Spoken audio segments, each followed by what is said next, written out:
I'm Rachel Hayes, and what I'm about to share may completely change the way you look at family, loyalty, and trust. Before we dive in, make sure to subscribe to the channel for more powerful stories and tell me in the comments where you're watching from. I want to tell you about the night my entire world shattered. It happened on Thanksgiving, a night that should have been filled with warmth, family, and gratitude. But instead, my father decided it was the perfect moment to betray us all. That night, under the soft glow of candles and the scent of roasted turkey, he stood up from the head of the table and said words that still echo in my chest. "We're selling the family business, and you're getting nothing." Those 8 words cut deeper than any knife.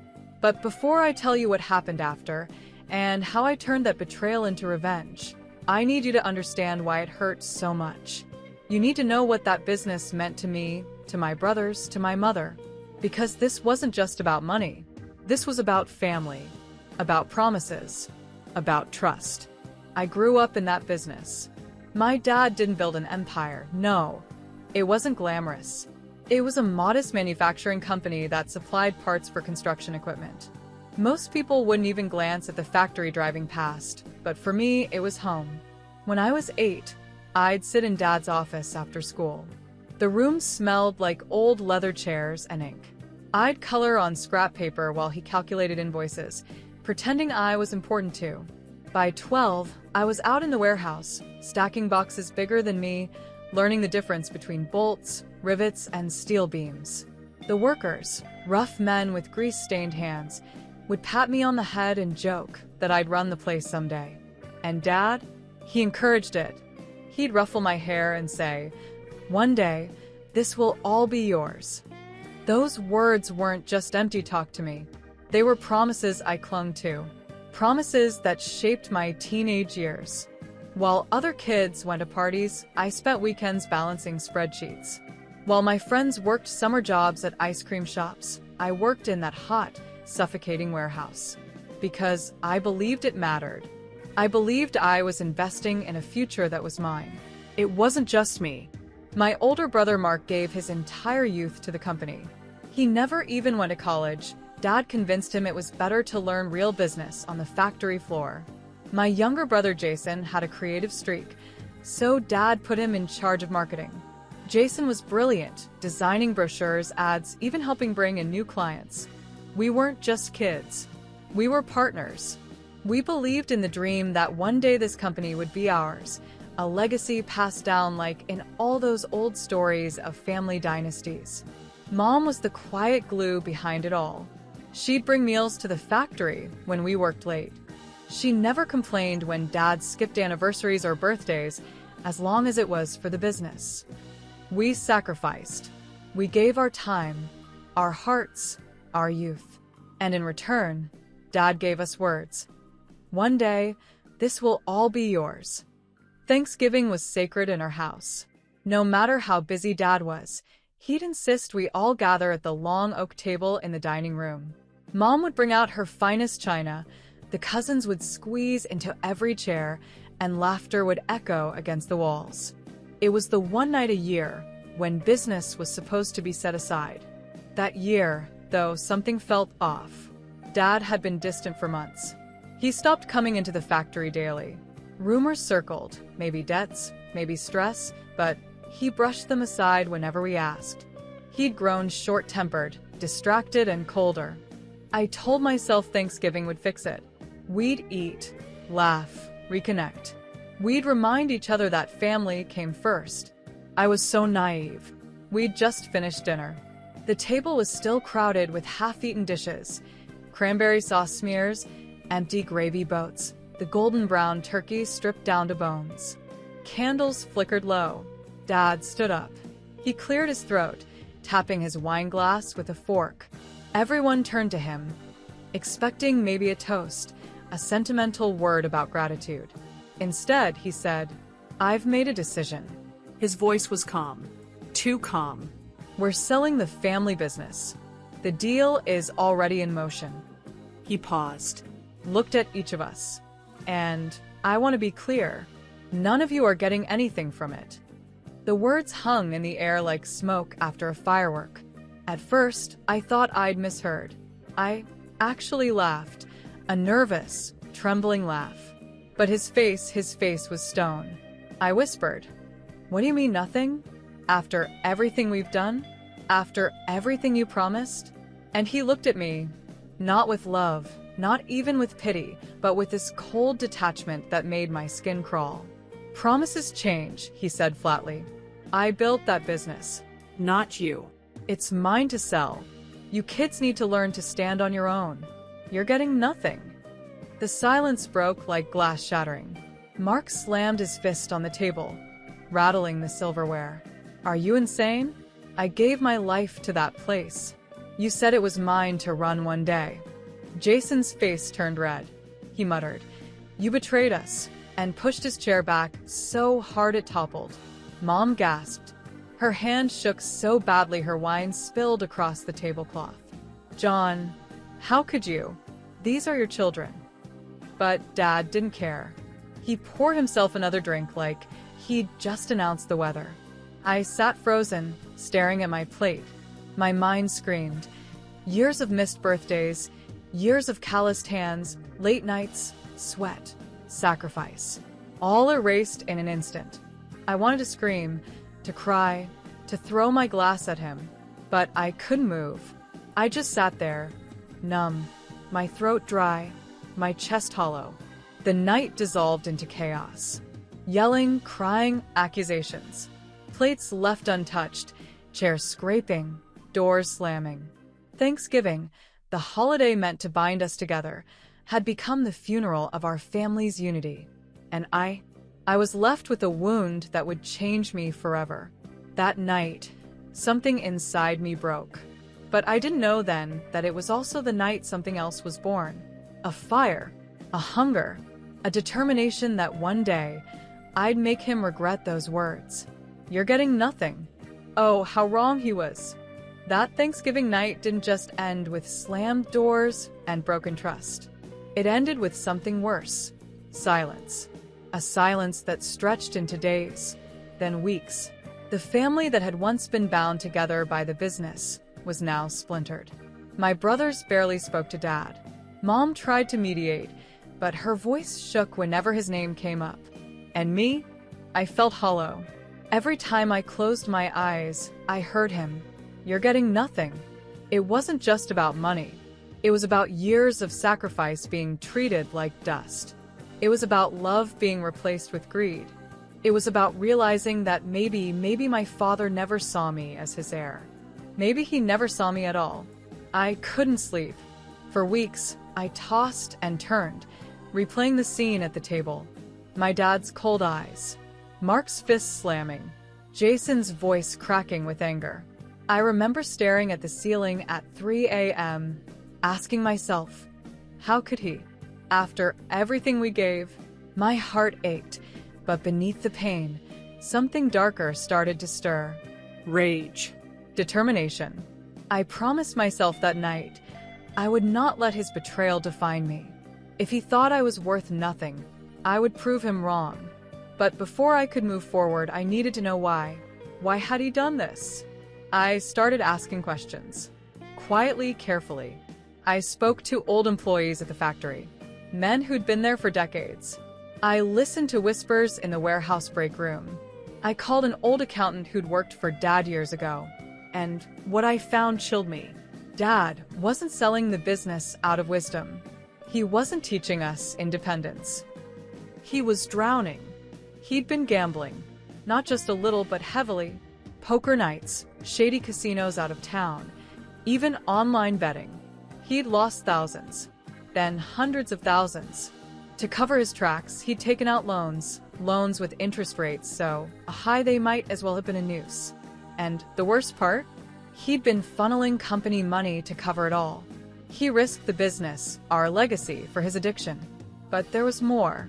I discovered he'd been seeing someone, a woman half Mom's age. He'd bought her gifts, taken her on trips, even talked about moving away with her once the sale went through. The betrayal wasn't just business. It was personal. It was total. When I told my brothers, Mark nearly punched a wall. Jason cried quietly, whispering that he wished he'd never worked there. And Mom? She sat in silence, her face pale, her hands folded tightly in her lap. She didn't need me to tell her. Deep down, she'd known for a long time. One night, after another sleepless stretch, I sat on my bed, staring at the ceiling, shaking with anger. He thinks we're helpless. He thinks, without his crumbs, we'll starve. I clenched my fists. He's wrong. He's so wrong. That was the night I made a decision. If he was going to throw us away, I'd build something of my own. I wouldn't just survive. I'd thrive. I'd outgrow him. I'd prove to him that the daughter he thought was nothing could become everything. Starting wasn't easy. I had no money, no investors, no safety net. All I had was what I'd learned in those long years working under him. But those lessons were gold. I knew supply chains inside out. I knew how to negotiate with vendors, how to read contracts, how to spot when someone was bluffing. I knew the workers, the machines, the flow of production. So I started small. Freelance consulting, helping small construction companies streamline their operations. I worked out of coffee shops, borrowed Wi-Fi, and used my mom's old laptop. At first, the money was barely enough to pay rent. I ate instant noodles more nights than I'd like to admit. I pawned jewelry just to make it through one brutal month. But slowly, clients began to trust me. They saw that I wasn't just another consultant. I had real experience. I delivered results. One client turned into two. Two turned into five. Within a year, I had enough to rent a tiny office. A windowless, cramped room with flickering lights. But it was mine. But don't think it was smooth sailing. There were nights I broke down crying after a client canceled last minute. There were mornings I stared at my dwindling bank balance and wondered if I should just give up and beg for some other office job. There were people who laughed at me, vendors who refused to take me seriously, men who told me to come back with your father if I wanted real deals. Every insult cut deep, but every insult also lit the fire higher, because I remembered his words. You're getting nothing. Nothing? Fine. I would turn nothing into everything. My brothers didn't let me fight alone. Mark, fed up with Dad's lies, left the factory. He joined me, bringing years of hands-on experience with machinery and production. He knew the ins and outs of running the floor, and clients respected that. Jason, with his creative mind, brought in his marketing magic. He designed sleek presentations, built us a website, and helped land bigger clients. For the first time, the three of us weren't just siblings. We were partners. True partners. Together, we worked until dawn. We argued, we struggled, but we pushed forward. And slowly, our little company began to grow. And Mom? She became our rock. She'd bring us food when we stayed late at the office. She'd encourage us when we doubted ourselves. She never once mentioned Dad, but her silence spoke volumes. Sometimes, late at night, I'd catch her looking at me with a faint smile. Not proud of the money, not proud of the success, but proud that I hadn't let his betrayal destroy me. By the end of the second year, we weren't just surviving, we were thriving. We signed contracts with companies bigger than any Dad had ever worked with. We modernized processes, cut costs, delivered faster. Word spread. Our tiny office grew into a proper headquarters. I hired employees, people who believed in me, who saw me not as the daughter of a failed businessman, but as a leader in my own right. For the first time in years, I felt hope, real hope. And yet, even as I built this new life, I couldn't shake the memory of his smirk, his voice, his betrayal. This wasn't just about success anymore. It was about revenge. He told me I'd get nothing, but I was going to show him. I had built everything. By the third year, my little consulting hustle had transformed into something far bigger. We weren't just another small business. We had become a rising star in the industry. My brothers and I had built a reputation for efficiency, integrity, and innovation, three things my father's old company had long forgotten. Every time I signed a new contract, every time another client shook my hand, I remembered his voice. You're getting nothing. And I smiled to myself, because little by little, I was turning nothing into everything. It wasn't luck. It was sweat, sacrifice, and vision. We embraced technology, automating systems that Dad had stubbornly kept manual. We treated employees with respect, offering better pay and opportunities. We built a culture of loyalty, the kind my father never understood. And soon enough, we weren't chasing clients. Clients were chasing us. One deal in particular changed everything. A massive construction firm reached out after hearing about our results. They wanted us to handle supply chain management for their projects nationwide. It was the kind of deal Dad used to dream of, and now it was mine. Signing that contract, I felt a rush of pride, but also something sharper, vengeance. Because while we were climbing, Dad was falling.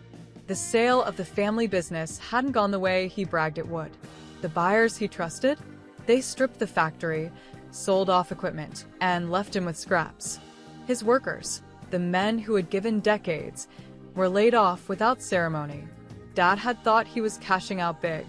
Instead, he ended up drowning in lawsuits, debt collectors at his door, and whispers about fraud. And his mistress? She vanished the moment the money dried up. I'd hear about him through the grapevine. How he showed up at the local bar, begging old friends for loans. How he'd lost weight, looked older than his years. How the man who once commanded respect was now a shadow of himself. And I'll admit it, part of me relished every word. It happened one afternoon almost by accident. I had a meeting with one of our biggest suppliers. As I walked into their office, I froze. Sitting across the waiting area, looking tired and beaten, was my father. For a second, I almost didn't recognize him. His suit was wrinkled, his hair thinner, his eyes sunken. He was there, papers in hand, trying to renegotiate old debts. He didn't see me at first, but when he did, the look on his face was unforgettable. Shock. Shame. Regret.